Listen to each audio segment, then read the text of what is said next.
रहमान साहब आप बताइए जरा, क्योंकि कल भी आप हमसे बातचीत कर रहे थे और आपने कहा कि ये छात्रों के साथ अन्याय हो रहा है। क्या न्याय की कोई उम्मीद जगती नजर आ रही है अगर सरकार ने एक पहल की है तो?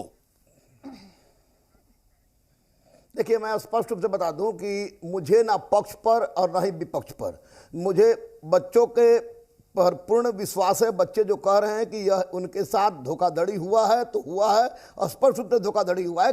ये क्या जरूरत थी कमेटी गठित करने की? भाई, ये कमेटी गठित करने की नौबत क्यों आई? सबसे बड़ी बात है कि आपने नोटिफिकेशन निकाला, नोटिफिकेशन में 35,000 सीट था, 35,000 का 20 गुना रिजल्ट देना था। आप 7.5 लाख लड़का का रिजल्ट दे देते, 7,35,000 7.5 लाख लड़के का रिजल्ट दे देते। उसके बाद आप अचानक आता है ये ग्रुप डी का एग्जामिनेशन, ग्रुप डी के एग्जामिनेशन में अचानक आप एक सोचा छोड़ देते हैं कि अब CBT 1 और CBT 2 इसमें भी होगा। गिट्टी उठवाना है, ट्रैकमैन बनवाना है, ठेला ठेलवाना है और परीक्षा UPSC स्तर का लेना है। मुझे ना पक्ष पर विश्वास है ना विपक्ष पर विश्वास है। कोई 29 लाख, कोई 2 करोड़ कहता है, कोई 19 लाख कहता है, हम विपक्ष में बैठे लोग 10 लाख कहते हैं। लेकिन जब छात्र सामने आते हैं तब पार्टी के लोग, चाहे पक्ष के हो विपक्ष के हो, तब इनका पर निकलता है और बोलने के लिए मजबूर होते हैं। मैं सबसे पहले आपके चैनल के माध्यम से तमाम छात्रों से यह कह रहा हूं, अपील कर रहा हूं एक गुरु होने के नाते, कि आप जितना जल्दी हो सके इस तरह की हिंसक क्रियाकलापों को से अलग हट जाए, क्योंकि जब आप हिंसा पर उतारू हो जाएंगे तो आपकी कोई मांग नहीं मानी जाएगी और वास्तव में ये डिरेल हो जाएगा और आपको इंसाफ नहीं मिलेगा। कमेटी ने गठित हुई है 5 सदस्यों की, उसमें छात्रों को भी बुलाया गया है। तो फिलहाल छात्र अहिंसात्मक आंदोलन चला में, फिलहाल क्या, हमेशा इनको हिंसात्मक आंदोलन चलाना होगा। ट्विटर अभियान का परिणाम था कि डेट घोषित हुआ, ट्विटर अभियान का परिणाम था कि रिजल्ट हुआ। उसके बाद जब आप रिजल्ट निकाल दिए, रिजल्ट जब आपने निकाल दिया तो रिजल्ट निकालने के बाद एक लड़के का 5 जगह, यानी एक लड़के को 5 लड़का गिन रहे हैं आप और दूसरा किसी का कहीं रिजल्ट नहीं। दूसरी सबसे बड़ी बात कि आप कहते हैं कि साइंटिफिक मेथड है ये मेरे नॉर्मलाइजेशन का। अरे वाह रे, साइंटिफिक मेथड, सारा रिसर्च बेचारे मासूम बच्चों के साथ क्यों? सब उससे दूसरी बात आपको एक बात बता दें कि फिर ग्रुप डी में, ग्रुप डी की बहाली में आपने जिस तरह की बात की कि अचानक कब बोलिए 20 दिन का परीक्षा बचा तो बोले कि CBT 2 होगा। निसंदेह मैं स्पष्ट रूप से अभिषेक जी बोलूंगा, इसके लिए रेलवे बोर्ड 110% उत्तरदायी है और रेलवे बोर्ड की आवाज, अगर रेलवे बोर्ड उत्तरदायी है और उसके बाद उससे समस्या का सोल्यूशन नहीं होता है तो इसके लिए पूर्णतः सरकार उत्तरदायी है, क्योंकि छात्रों के साथ धोखा होता आ रहा है, धोखा हो रहा है, इसलिए छात्रों को विश्वास नहीं है। एक बात स्पष्ट रूप से आप सोचिए कि जब चुनाव होता है तो चाहे पक्ष हो चाहे विपक्ष हो, वो केवल और केवल छात्रों की बात करता है, युवा की बात करता है। समझी साहब कह रहे हैं कि युवाओं का पार्टी है, युवाओं का पार्टी है, युवाओं का पार्टी है। तो जब इलेक्शन होता है तो युवा की बात होती है और जब इलेक्शन खत्म हो जाता है तो उस समय सब कुछ रहता है, युवा नहीं रहते हैं। देखिए, शमसी साहब अपना ठिकरा दूसरे के सर पर ठोक रहे हैं। मत, प्लीज मत ठोकिए, राजनीति मत कीजिए इसका। पूरे भारत में चुनाव होता है, वो 1 करोड़ से ज्यादा होता है। चुनाव के समय कोरोना नहीं होता है, नेचुरल कैलामिटी नहीं होती है, और जब बच्चों के हित की बात होती है तो आप लोग तरह तरह की बात करते हैं।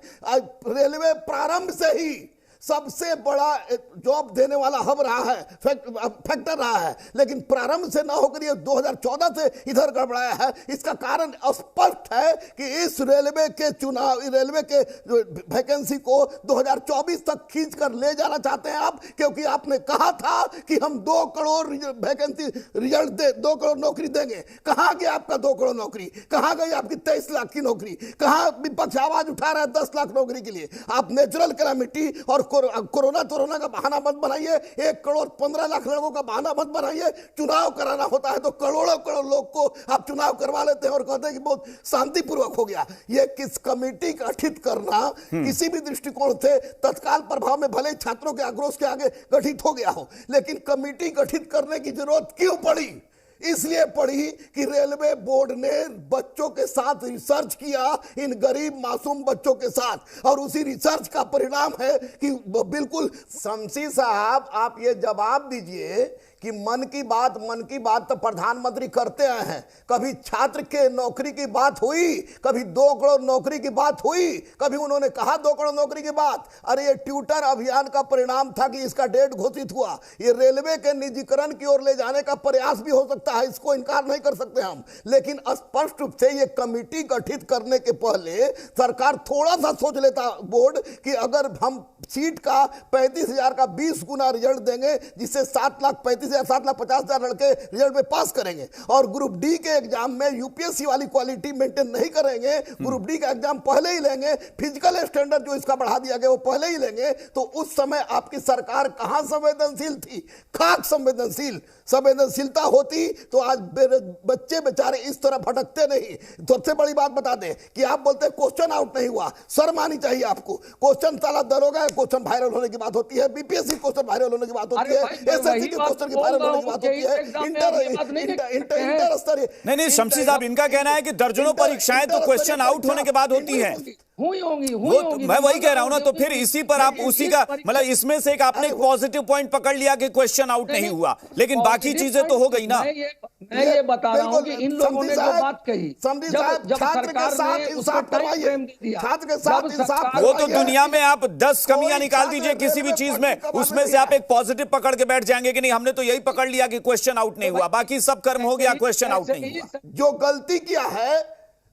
गलती किया है उसी के द्वारा कमेटी बनाकर उसी से जांच करवाना किसी दृष्टिकोण से उचित नहीं है। लेकिन एक बात मैं स्पष्ट रूप से बता दूं, मैं आपके चैनल से आपके चैनल को कोटि कोटि धन्यवाद देते हुए तमाम छात्रों को कह रहा हूं, तमाम छात्रों को कह रहा हूं कि किसी भी तरह के हिंसात्मक गतिविधियों में लिप्त मत होना बेटा, क्योंकि जिस दिन हिंसा का रास्ता अपनाओगे तुम्हारी सारे सपना पर पानी फेर दिया जाएगा। एक बार मैं फिर आपके पास लौट रहा हूं, आप लोगों से क्विक रिएक्शन लूं।